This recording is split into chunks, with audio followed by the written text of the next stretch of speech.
Jubilee Hills bypoll Congress పార్టీకి tension పుట్టిస్తోంది. బైపోల్లో ticket కోసం కాంగ్రెస్ లో చాలా మంది లీడర్లు పోటీ పడుతున్నారు. కానీ ఓ మంత్రి లోకల్ క్యాండిడేట్ కి టికెట్ ఇస్తామని ప్రకటించారు. ఇప్పుడు ఆయన కామెంట్స్ అధికార పార్టీలో దుమారం రేపుతోందా? టికెట్ ఎవరికి కేటాయించాలో సదరు మంత్రి డిసైడ్ చేస్తారా అని సొంత పార్టీ నేతలే ప్రశ్నిస్తున్నారా?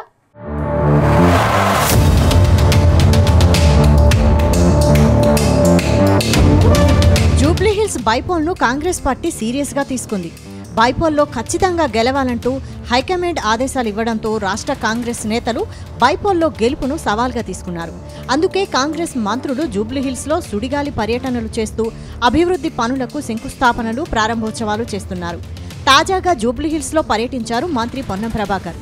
నియోజకవర్గంలో పలు అభివృద్ధి పనులకు ఆయన ప్రారంభోత్సవాలు చేశారు. ఈ సందర్భంగా జూబ్లీహిల్స్ బైపోల్లో లోకల్ క్యాండిడేట్కే టికెట్ ఇస్తామన్న మంత్రి నాన్ లోకల్ క్యాండిడేట్కు టికెట్ ఇచ్చే పరిస్థితి లేదన్నారు. అయితే మంత్రి కామెంట్స్ ఇప్పుడు అధికార పార్టీలో చిచ్చు రేపుతున్నాయి.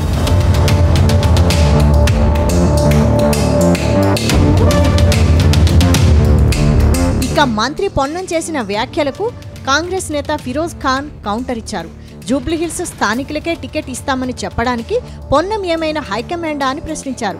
రాహుల్ గాంధీ, ప్రియాంక గాంధీ వాయనాడ్లో పుట్టి పెరిగారా అని క్వశ్చన్ చేశారు. కాంగ్రెస్ పార్టీలో అభ్యర్థి ఎంపికకు ప్రాసెస్ ఉంటుంది అని హాట్ కామెంట్స్ చేశారు.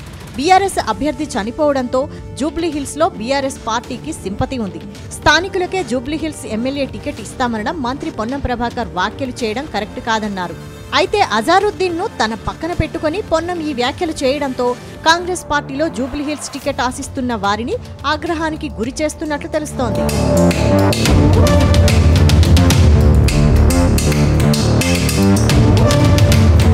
అయితే జూబ్లీహిల్స్ అభ్యర్థి విషయంలో రాబోయే పరిణామాలను ముందే ఊహించిన సీఎం రేవంత్ రెడ్డి గతంలోనే పార్టీ నేతలను అప్రమత్తం చేసినట్టు తెలుస్తోంది. జూబ్లీహిల్స్ అభ్యర్థి ఎంపికపై ఎవరూ మాట్లాడకూడదని హెచ్చరించినట్టు సమాచారం. గత నెలలో జరిగిన కాంగ్రెస్ పీఏసీ సమావేశంలో నేతలకు దిశానిర్దేశం చేసిన రేవంత్ రెడ్డి జూబ్లీహిల్స్ ఉప ఎన్నికకు పార్టీని సిద్ధం చేయాలని సూచించారు. అభ్యర్థి విషయంలో ఎవరూ మాట్లాడకూడదని ఆదేశించారు. అయితే జూబ్లీహిల్స్ టికెట్ నాదే అని అజారుద్దీన్ గతంలో ప్రకటన చేయడంతో సీఎం ఈ హెచ్చరికలు జారీ చేశారని కాంగ్రెస్ నేతలు అంటున్నారు. అయితే సీఎం రేవంత్ రెడ్డి ఇంతలా హెచ్చరించినా మంత్రి పొన్నం మాత్రం అదే అజారుద్దీన్ను పక్కన పెట్టుకుని స్థానికులకే టికెట్ అంటూ స్టేట్మెంట్ ఇవ్వడం ఇప్పుడు హాట్ టాపిక్ అవుతోంది.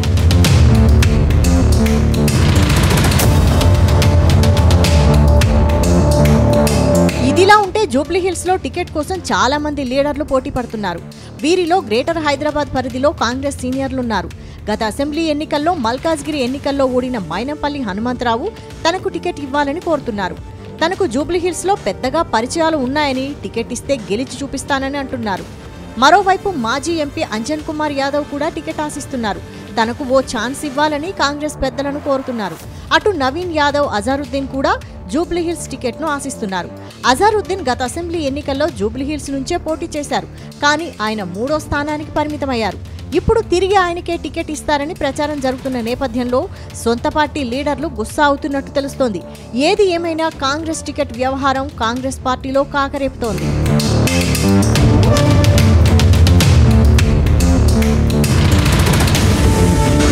మొత్తంగా జూబ్లీహిల్స్లో ఎలాగైనా గెలవాలని కాంగ్రెస్ ప్లాన్ చేస్తోంది.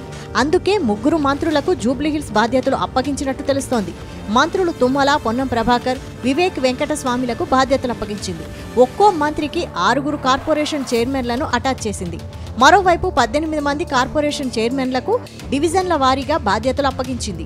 ఈ నేపథ్యంలో మంత్రి తుమ్మల నాగేశ్వరరావు నివాసంలో మంత్రి పొన్నం ప్రభాకర్, కార్పొరేషన్ చైర్మన్లు సమావేశమయ్యారు. నియోజకవర్గంలో గెలుపు అవకాశాలపై కార్పొరేషన్ చైర్మన్లకు మంత్రులు దిశానిర్దేశం చేశారు. ఇప్పటికే మంత్రులు పొన్నం, వివేక్ జూబ్లీహిల్స్ నియోజకవర్గంలో వరుస పర్యటనలు చేస్తున్నారు. త్వరలో జరిగే బైపోల్లో కాంగ్రెస్ జెండా పాతాలని కాంగ్రెస్ నేతలు జూబ్లీహిల్స్ ను కైవసం చేసుకోవాలని హస్తం పార్టీ ప్లాన్ చేస్తోంది.